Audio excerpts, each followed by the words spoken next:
Hola, bienvenidos a una nueva tutoría. Recíbela y llévala también en tu dispositivo móvil o tableta. Recuerda, somos tutorías.co. Comillas. Todo ser humano tiene derecho a leer, escribir, conocer los fundamentos de las matemáticas y los fundamentos de programación. Comillas.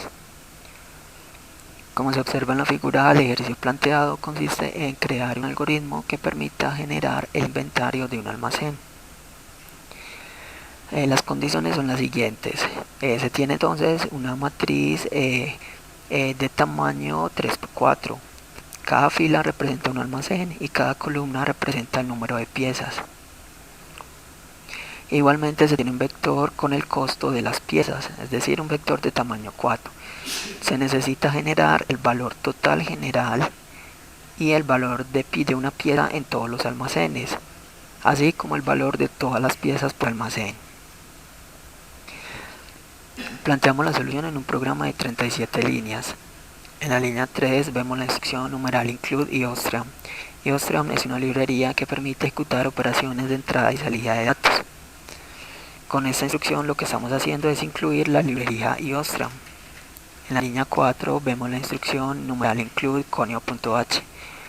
Conio.h es una librería que también permite ejecutar operaciones de entrada y salida de datos. Entonces, cuando usted necesite mostrar información por pantalla, esto representa una salida de datos. Y cuando usted necesite capturar información que el usuario ingrese, eso representa una entrada de datos. Para usted entonces efectuar operaciones de entrada y salida de datos, va a incluir una de estas dos instrucciones. En la línea 6 vemos la instrucción using namespace std. Con esta instrucción le estamos indicando al compilador que vamos a usar el espacio de trabajo estándar de C++. Recuerde que con esto entonces vamos a poder programar de manera más flexible. Si no incluimos esta instrucción, vamos a tener que usar nuestro propio espacio de trabajo. Y eso quiere decir que vamos a tener que ceñirnos a la programación y a la semántica estructurada de C++. Entre las líneas 8 y 37 vemos el main. El main es el método principal del programa. Cuando un programa compile, lo que hace el compilador es incluir las librerías, mirar el espacio de trabajo a usar y por último busca el main, es decir, el inicio del programa. En la línea 10 vemos cómo se declara de tipo entero una matriz llamada A de orden 3×4, es decir, 3 filas, 4 columnas. Recuerde que las variables o estructuras de datos de tipo entero solamente recibirán datos numéricos enteros y no decimales. Y recuerde que las estructuras estáticas de datos permiten reservar espacio de memoria RAM. Es decir, aquí estamos reservando memoria para la ejecución del programa. En la línea 11 vemos cómo declaramos un vector llamado costo de tamaño 4 y de tipo entero.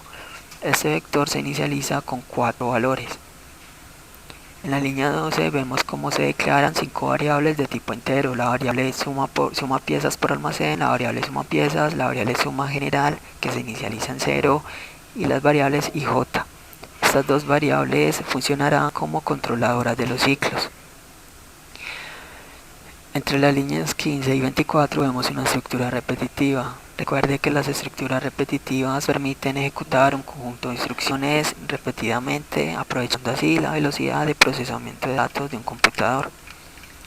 En este caso, la variable controladora es la i. Vemos un ciclo for que va a empezar desde 0, va a ir hasta 2, es decir, i menor a 3, y la i se va a incrementar de 1 en 1, es decir, i más más. Recuerde que la instrucción i más más es similar a decir a i le asigna i más 1. Dentro de este ciclo, en la línea 17, vemos como la variable suma piezas por almacén se le lleva al valor de 0.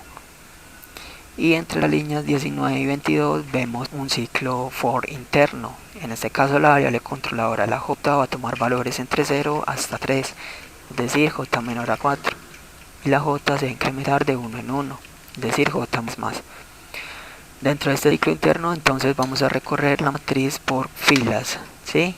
Entonces, en la línea 20, a la variable de suma general le vamos a asignar lo que tiene la variable de suma general más lo que tiene la matriz A en la posición IJ por lo que tiene el vector costo en la posición J. Y en la línea 21 a la variable suma piezas por almacén le vamos a asignar lo que tiene la variable suma piezas por almacén más lo que tiene la matriz A en la posición I, J por lo que tiene el vector costo en la posición J. Aquí entonces estamos sumando el valor de las piezas por almacén. Recuerde que la matriz es de orden 3×4. Cada fila representa un almacén, cada columna representa una pieza. Por eso cuando salgamos de este ciclo interno, es decir, el de la J, vamos a imprimir el mensaje en la línea 23. El almacén en la fila I más 1 cuesta en total suma piezas por almacén. Y al imprimir este mensaje de salida va a retornar al primer ciclo, es decir, el de la variable controladora I, y la variable suma piezas por almacén va a retornar a su valor de 0. ¿Por qué? Porque se va a calcular un nuevo valor de suma piezas por almacén. Mire la instrucción de la línea 23. En este caso usamos la instrucción code. Code lo que hace es poner caracteres por la pantalla, es decir, en la consola. Entonces code significa variable por consola. Siempre que necesitemos mostrar información por pantalla, vamos a usar la instrucción code menor y entre comillas dobles el mensaje a mostrar. Se puede mostrar texto y variables. Para separar el texto de las variables usamos el símbolo menor. Recuerde que el texto debe ir entre comillas dobles. Esa última instrucción ENDL lo que hace es un salto de línea, es decir, un enter. Bien, ahora entonces vamos a calcular el costo total de cada pieza, es decir, vamos a recorrerlo por columnas, porque cada columna representa una pieza y cada fila representa un almacén. En este caso toca recorrer la matriz por columnas. Por eso entonces entre las líneas 26 y 34 vemos entonces otra estructura repetitiva, un ciclo for cuya variable controladora es la I, y va a empezar en 0, va a ir hasta 3, es decir, I menor a 4, y la I se va a incrementar de 1 en 1, es decir, I más. En la línea 28, dentro de este ciclo, a la variable suma piezas se le va a asignar el valor de 0. Y en la línea 30 vemos el ciclo interno, cuya variable controlada de la J va a ir en 0, va a ir hasta 2, es decir, J menor a 3, y la J se va a incrementar de 1 en 1, es decir, J más. En la línea 31, dentro de este ciclo, a la variable suma piezas le va a asignar lo que tiene la variable suma piezas más lo que tiene la matriz A en la posición J, I, por lo que tiene el vector costo en la posición I. Observe cómo este ciclo interno no tiene llaves. ¿Esto por qué? Recuerde que cuando usted en un ciclo solamente va a usar una línea de código, se puede obviar las llaves de apertura y de cierre. Mire que en este caso solamente tenemos una instrucción para el ciclo, por eso no ponemos llaves. Mire también cómo las variables controladoras de los ciclos ya intercambia. El primero va a ir hasta 3 y el segundo, el de la J, va a ir hasta 2, porque vamos a recorrer entonces el ciclo por columnas. En la línea 33 imprimimos el mensaje, el costo total de la pieza I más 1 en todos los almacenes es de suma piezas. Salimos entonces de los ciclos y por último en la línea 35 imprimimos el mensaje, el costo total del inventario es de suma general. Y imprimimos un salto de línea. Por último en la línea 36 vemos el método "get". Este método lo que hace es una espera de ingreso de carácter. Recuerde que cuando el programa compile lo que ocurre es que el programa compila bien, ejecuta y vamos a poder ver la salida de datos. Y luego presionaremos una tecla para cerrar la ventana de ejecución. Pero si usted no incluye este método, lo que pasa es que el programa va a compilar, ejecutar, pero inmediatamente la ventana de ejecución se va a cerrar.